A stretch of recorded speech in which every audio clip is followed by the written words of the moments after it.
In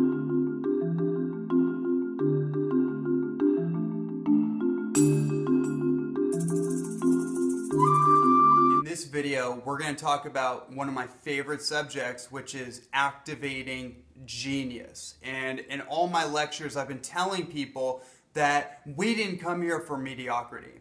We didn't come here to play it safe, and we didn't come here to play a small game. We came here right here and now to activate genius.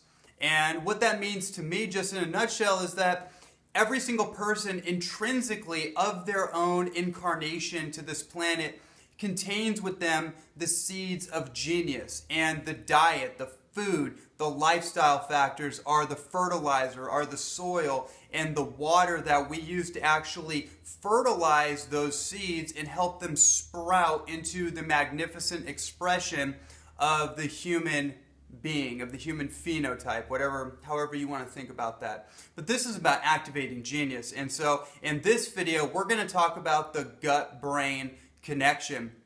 You may have heard of this, the gut-brain connection. What's so important for us to understand in neuroscience when we're focused on the brain and cognitive acceleration, how to improve cognitive factors, how to improve focus, how to improve memory retention, and all the aspects of neurological advancement, neurological protection as well. We have to look at what's going on inside our gut. How is our digestion? How is our elimination? And there's a number of factors to look at. Before we go into that, I want to talk about something called neurogenesis. So the old story in neuroscience was that the amount of brain cells that you are given when you're born is literally all that you get. You don't get any more, and that's all you need. There's a term called apoptosis, which is the spontaneous or pre-programmed death of our cells. So again, the old story was that when our cells apoptopically die, they atrophy and die out, then we don't get any more. We can't regenerate it. Well, the new science has actually shown us that our cells in our brain can actually regenerate and repopulate based on epigenetic and lifestyle factors. And this is called neurogenesis, the regeneration of neurocells, neurons. And also there's another thing called neuroplasticity, which we'll talk about in a later video. That's when our brain becomes spongy and actually we're able to absorb, retain, and master new information through a process called myelination. So the gut-brain connection. Basically, the easiest way to explain this is that whatever's going on in the gut, whatever inflammation is going on in the gut, whatever digestive infections that may be going on, you can assume that the same exact thing is happening in the brain. These things are interconnected, right? We know that candida, for example, affects consciousness. And we know when someone has mercury toxicity, they have a candida infection. Those things are wrapped together and they start to have brain fog. But we know when we start to actually get them on anti-pathogenic herbs, antifungal protocols, we reduce the sugar load, and people start to actually produce energy from ketones, from fat, if that is their preferred metabolic fuel, then they start to think more clearly. They get, everything basically turns back online, is what I'm saying. So the gut-brain connection is so critical. What I want to share with you on this is there's something called the ENS nervous system. This is the enteric nervous system. We have three primary cognitive factors of our physiology. What does that mean? We have three brains, basically. We have our cerebral brain, which is the 2-pound organ in our brain that actually sucks up about 30% of the calories that we take in from food, right?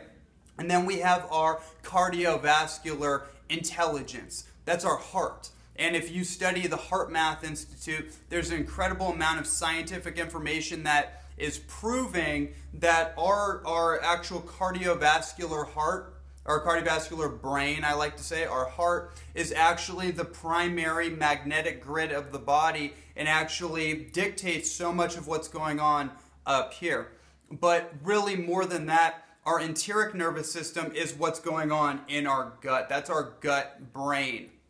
And so we found out that actually 80% of the serotonin produced in the human body actually comes from the gut, and it's predicated on probiotic and beneficial bacteria, both prebiotic, which is the fiber that the probiotic bacteria actually feed on and propagate themselves out of.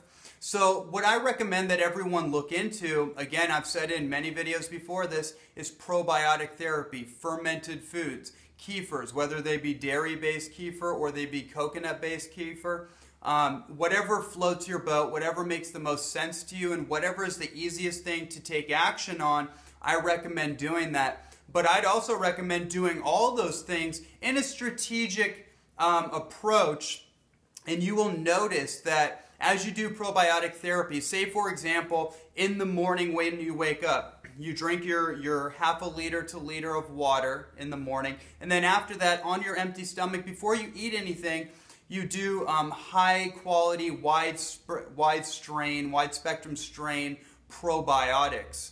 And there's a lot of amazing probiotics out there. I recommend a few different ones. We won't go into which ones those are in the video because this could be a long video if we do that. But just understand you want the highest quality probiotics. And then also you want to incorporate just fermented foods into your diet as a basic food staple. In all cultures, when we think of the word culture, by the way, this is an interesting thing that came across my radar. We think of the word culture and we think of, a lot of people think of a cult, right? Like a cult, like we're not creating a raw food or superfood cult. We're creating a raw food, superfood, tonic herbal culture. But cultures, actually the word culture comes from groups of people, indigenous people that actually cultured their food. Interesting thing to think about. And then also, aside from that, I recommend enzyme therapy in combination. We know that digestion takes the most amount of energy of any physiological process. So when we're constantly trying to digest food and compound dense foods on top of each other, or perhaps improper food combinations, and we have sugary foods, carbohydrates on top of fat-dominant foods, it tends to ferment and feeds anaerobic organisms in the body. Those are pathogens. Those are sugar and fermentation respiring organisms that actually thrive in an environment that's lacking oxygen.